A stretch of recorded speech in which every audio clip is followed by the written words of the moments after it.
People who are poor and without parents are out of the question. After making that declaration, the CEO forcefully splashed the water from his glass onto my sister. My sister, usually mild-mannered, stared at the CEO with an unexpectedly icy gaze and said with a steady voice, Understood. In that case, please consider $200 million deal null and void. What? "My name is John Strong. I work in sales at a real estate company. I'm in my 40s, and I've been so focused on my work that I've remained single up to this point. People around me often suggest I should marry, but the concepts of marriage and family somehow don't resonate with me. Perhaps it's because of the environment I grew up in. Since losing my parents in an accident as a child, I have lived with just my sister, Alice. She scrimped and saved in various ways to raise me. To me, my sister has been more like a parent, really. I remember her working multiple part-time jobs as if it were yesterday, always busy. My hard-working sister is someone I'm truly proud of. The thing is, there's a place I'd like you to come with on the Sunday after next." Recently, a CEO of a client company mentioned through a sales rep that he wanted to introduce me to his friend's daughter. It's basically a setup, a blind date, and they're looking for someone serious and with determination. I'm not in a hurry to get married, but it seems the other party is quite enthusiastic. I was asked by the sales rep, and since the introduction was made by a CEO we do business with, I agreed to go ahead and arrange the meeting as suggested. That's fantastic. Is the lady the daughter of a CEO? Marrying into that kind of family, you'd be set. So, how does your schedule look like that day? I won't force you, but I'd like you to come if you can. If they're bringing a parent, it only makes sense for my sister, who's my only family, to be there too. Sure, I can make it. It's your big day after all. I'd better book a hair appointment right away. My sister was as excited as if it were her own affair, getting ready with such eagerness. Just seeing her like this made me feel it was worth agreeing to this setup. The day of the meeting finally arrived. It was just me and my sister on our side. On their side, it was Emily Carter and her father. It's truly a pleasure to introduce a fine and earnest young man like you, John. While we were nervous, the CEO was the only one chatting away with ease. I guess speaking in public comes naturally with his job. And if you were to marry my daughter, you'd be set for life, you know. After all, our company is currently negotiating a huge deal. Just between us, it's a transaction worth $300 million. $300 million. Watching the CEO boast in front of us, his daughter Emily looked embarrassed and gently scolded him with a smile. Hey, Dad, why don't we listen to what John has to say instead? Oh, my apologies. Got carried away there. Emily's intervention was a relief to me. Thinking about the CEO becoming my father-in-law if I married her gave me pause about the future. The CEO cleared his throat and turned to us. By the way, I see your sister is here with you today. What about your parents?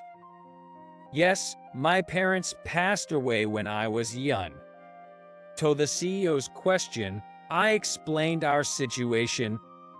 As I continued, I could see the CEO's expression turning grimmer.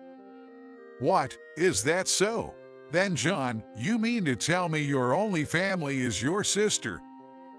Yes, My sister worked multiple part-time jobs to raise me. I owe it to her for acting as a parent and enabling me to pursue college and work for this company. Reflecting on my life, I couldn't help but feel deeply indebted to my sister once more. I've never seen my sister just lounging around. In my memories, she's always been a whirlwind of activity, juggling household chores and work. But as I was lost in these farts, an irritated voice broke through. It was the CEO's. What? Part-time jobs? I can't entertain the idea of a match with someone who leads such a poor life and only has a sister for family. The friendly facade he had maintained up until now vanished, and he looked at us with disdain. With furrowed brows, he spat out his words at us. To think you had the audacity to assume you could marry Emily, the CEO's daughter. To boldly go through with a blind date, that's the problem with poor folks. They are shamelessly presumptuous. Someone without parents and poor to boot is completely out of the question.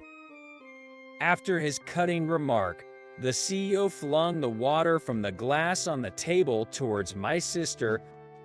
Hey, Dad, what are you doing? What's the meaning of this? Emily looked pale as she stared at her father, appalled by his atrocious behavior.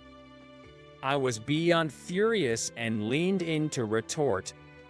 But at that moment, my sister, who had remained silent and still, stopped me. Normally mild-mannered, my sister now fixed the CEO with a gaze so cold it was startling. Beside her, I could feel the intensity of her anger radiating in waves. Despite her hair getting wet and droplets falling from it, my sister spoke up with a dignified voice. Understood. Then please consider the $200 million deal as null and void. What? The CEO let out a sound involuntarily, as if he couldn't help himself. We were just as confused as he was. Everyone except for my sister was frozen in place, unsure of what was happening. What on earth was my sister talking about? Unable to comprehend, I just stared at her stern profile. Null and void. Who do you think you are? The CEO sneered mockingly, glaring at my sister.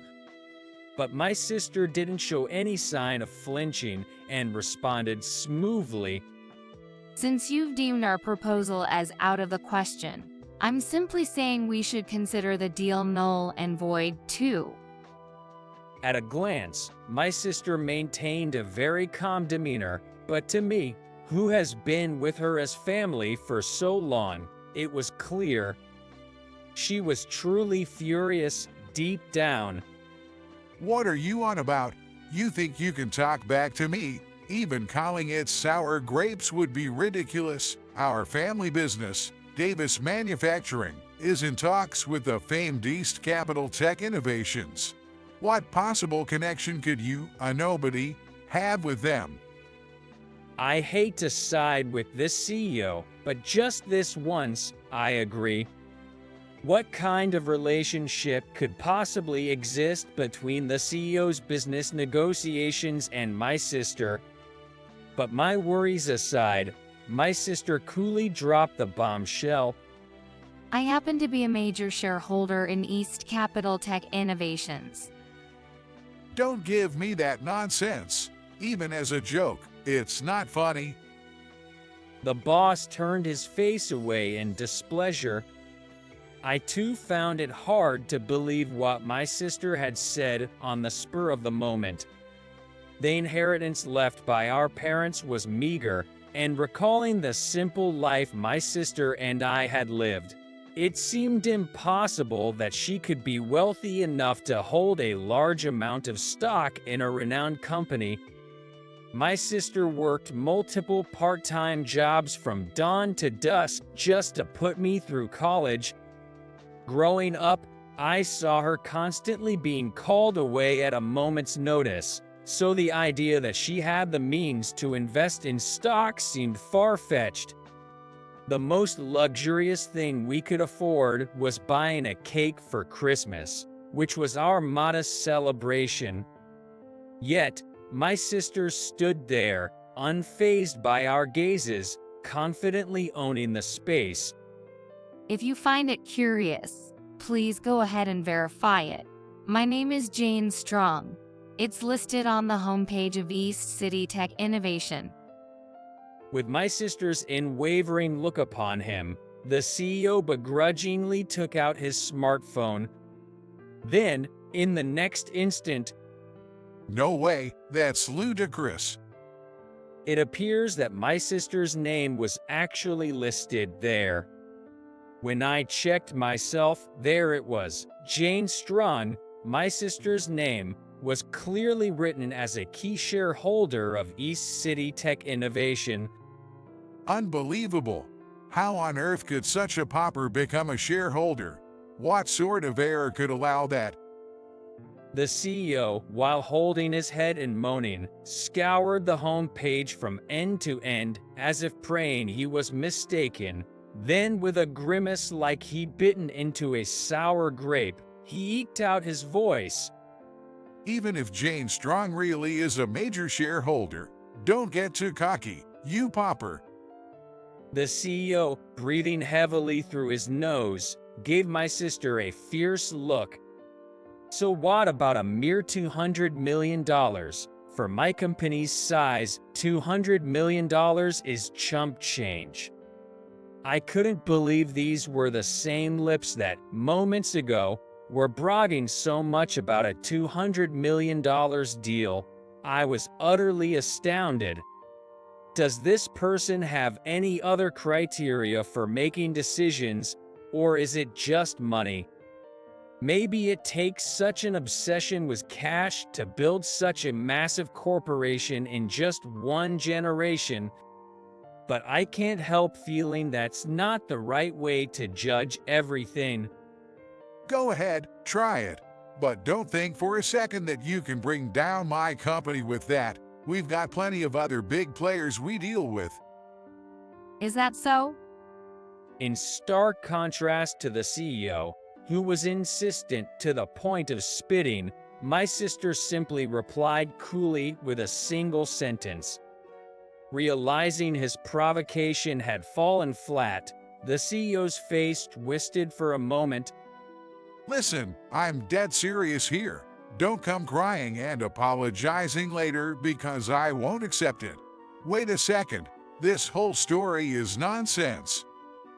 The CEO suddenly slapped his knee as if he had an epiphany. Then he began to smirk and laugh to himself. Man, I almost let my guard down. To think I almost got fooled by someone like you. That was a close call. The CEO, laughing uproariously by himself, looked at my sister. You assert yourself with such confidence that I almost believed you. The major shareholder listed here isn't you. It's someone with the same name, isn't it? Nonetheless, you did a good job finding that person. What the CEO meant to say, it seems, is that the Jane Strong listed as a major shareholder on the East Tech Innovations website is just another person with the same name as my sister. But could there really be such a convenient coincidence? If you don't want to believe it, that's your prerogative. My sister replied indifferently as she dried her wet hair and clothes with a towel borrowed from the store. However, the CEO, confident in his opinion, began to argue back vigorously. There's no way a poor kid without parents could work part-time and become a major shareholder, even if the name's the same. You probably don't even know what kind of company East Tech Innovations is, do you? I happen to be acquainted with the chairman over there. The CEO, now smug, bragged with a hearty laugh, unasked. Dad, that's enough. Emily tried to interject. but the CEO berated my sister even more. How can I stay silent when we're being ridiculed like this? You have a right to be angry too, Emily. We were almost fooled into marrying into a poor family like theirs. Stop it, Dad. If we get tied to these poor folks, we'll be the laughing stock. It would have been a huge embarrassment. Hearing that, I couldn't hold back any longer. I didn't care if they talked about me, but I couldn't stand them belittling my sister who raised me like a parent. How can you say such things? I almost got tricked by you too. As I raised my voice, it seemed the CEO had shifted his target to me. When my buddy introduced you, I was expecting a hotshot real estate salesman from a major company. But to think you're just a poor orphan, and your only remaining sister works part-time, which isn't even worth mentioning.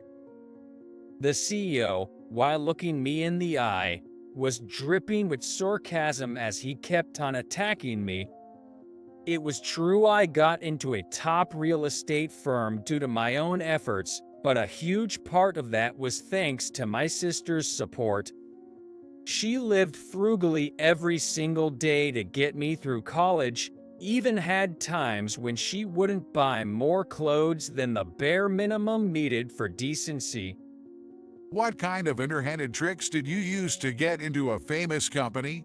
Did you forge your college on your resume, or write some lies? Considering you're the brother of a poor person who pretends to be a shareholder, nothing would surprise me. Smirking, the CEO alternately looked at me and my sister, mocking us. I didn't want to breathe the same air as this disrespectful man any longer. Not amused by my silence, he turned his gaze back to my sister. What's the matter, poor girl? Come on, no comeback. Struck silent by the truth, are you? You claim to be a shareholder, don't you? If you have any other proof, now's the time to show it. The CEO was laughing his head off, seemingly having the time of his life, but my sister wasn't fazed. After neatly folding the towel she had finished with, she calmly opened her mouth. If you need evidence that much. She murmured softly and then began to make a phone call. Who are you calling? Some uncle from the family coming to your rescue. It was as if the CEO's words fell on deaf ears, or she was choosing to ignore them.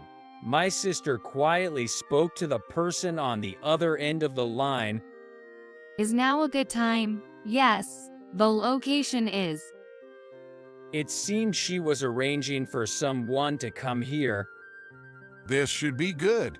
I wonder who could be gracing us with their presence.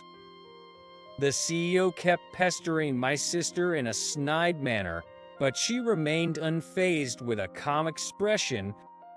Maybe some uncle will come by with local sweets as a greeting. I'm not interested in mass-produced, cheap treats, though. Well, we'll see. You just wait and see.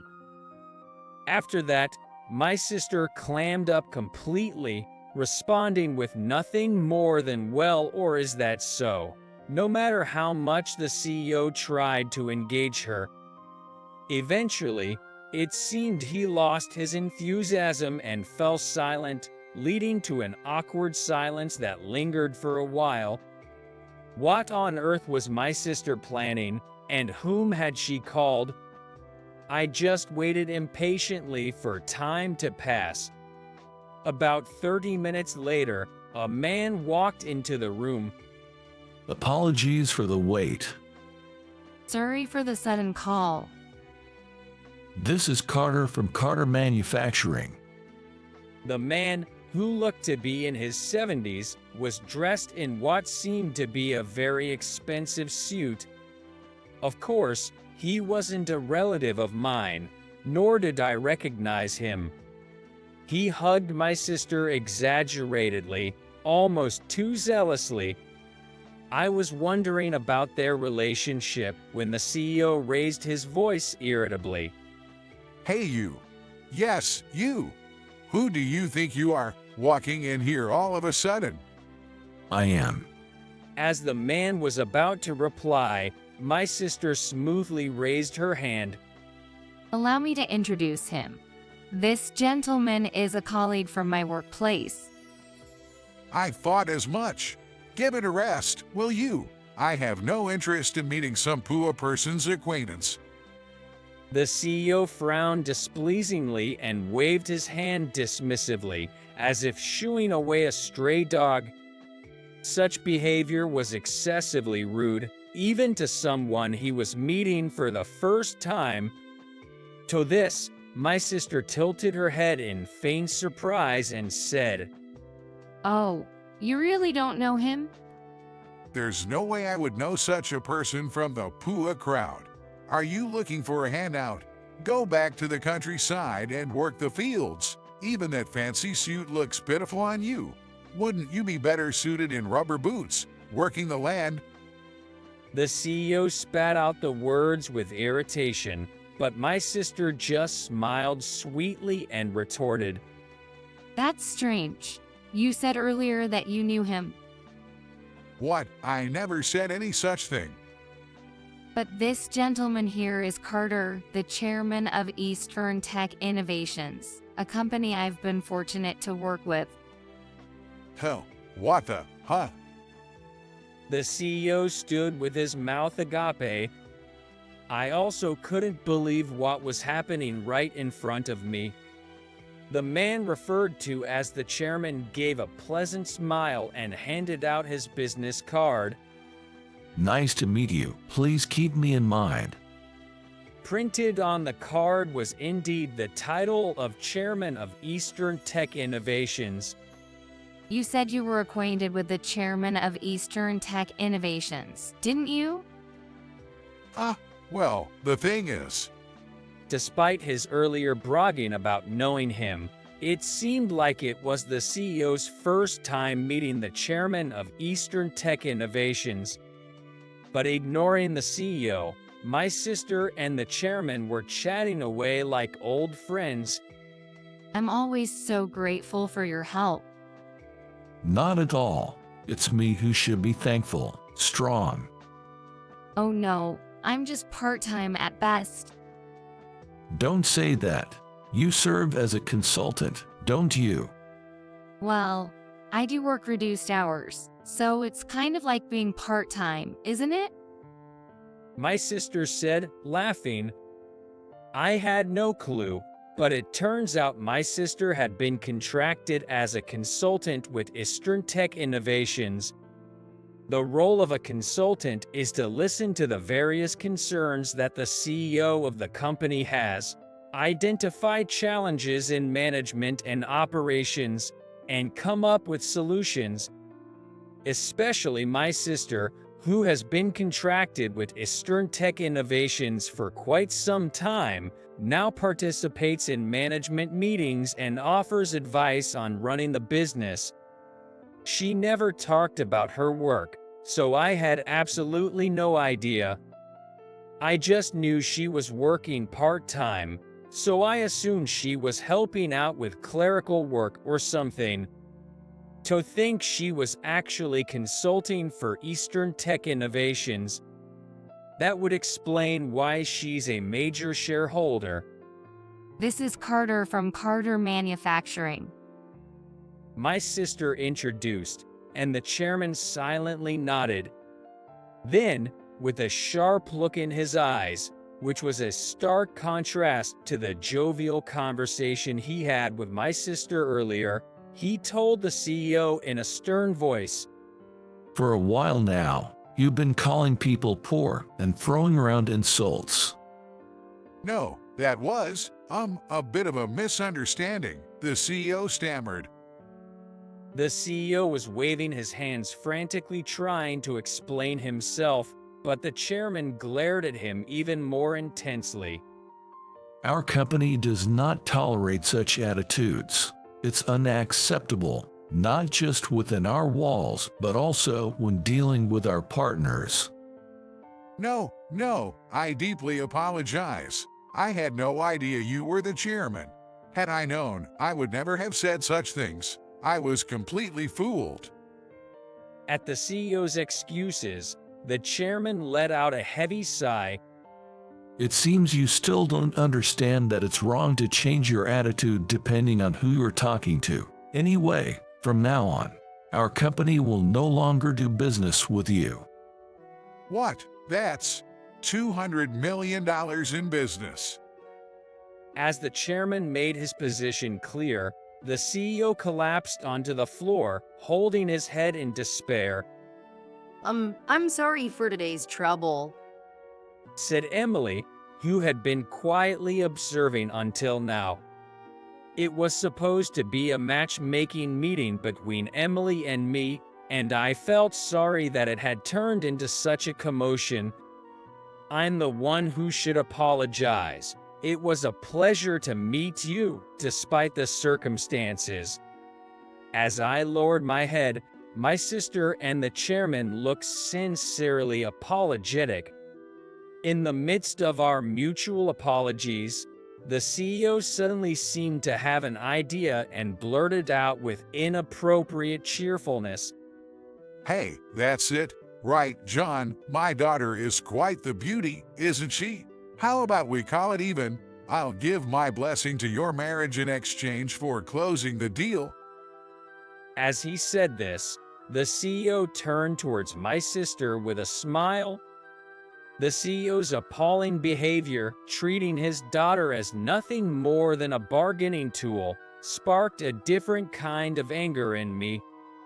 Hey, that's just not right, I blurted out, stepping up to the CEO, but surprisingly, it was Emily who held me back.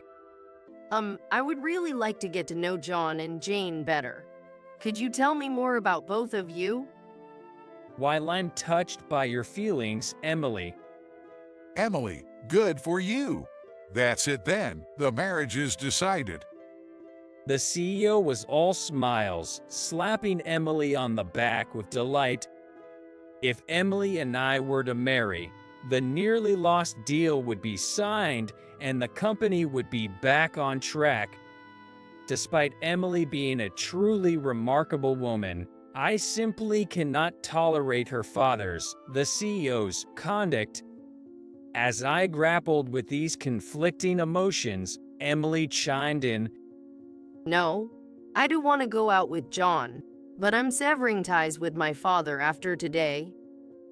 What in the world are you saying, young lady? So, what I'm saying is I no longer need a father who takes pleasure in looking down on others. I'm cutting ties, so the company's affairs have nothing to do with me. Emily stated matter-of-factly before turning back to John and his sister. Emily's clear eyes seemed to pierce straight through my heart. John, Jane, if you're okay with someone like me, I'd like to start dating John with marriage in mind. Absolutely thrilled. You've found a good match, haven't you? My sister said, beaming as she patted John on the shoulder. That's wonderful news. Please allow me to offer my congratulations as well. The chairman, who had been listening beside her, also beamed at us with a full-faced smile and blessing. In a room filled with matrimonial cheer, the CEO alone was dejected, sinking to his knees. No, this can't be. I don't want to believe it. With a deal worth $200 million turning to ashes and being disowned by his daughter, the CEO was sprawled on the floor, burnt out like embers. It's been a year since then. Emily and I officially started dating and got married. Thanks to my sister's help, it goes without saying that we had a grand wedding, blessed by many. While we are living a blissfully happy married life, the CEO faced some tough times. After losing a $200 million deal, the CEO's company had to sell off most of its departments to deal with massive debts. Although my sister and the chairman claim they did nothing, It seems that the fallout from East City Tech Innovations pulling out of the deal triggered a domino effect, with other business partners walking away. My sister believes that the CEO's inherently arrogant and dismissive nature is why this incident was taken so seriously. As a result, he was forced to resign, taking responsibility for the company's huge losses after being pushed out of various ventures. Now, someone else is working hard to turn the company around. Afterwards, the CEO tried to leverage his experience by becoming a consultant, but, as mentioned earlier, his reputation for being haughty and arrogant preceded him, and he didn't manage to attract any clients. So now, he's reluctantly working part-time as a janitor, and from what I hear, he's getting chewed out daily because he can't do the job right. As for me, I'm enjoying a smooth start to our married life. Having a wonderful partner like Emily has given me even more drive in my work. With a baby on the way next year, I want to cherish my family even more.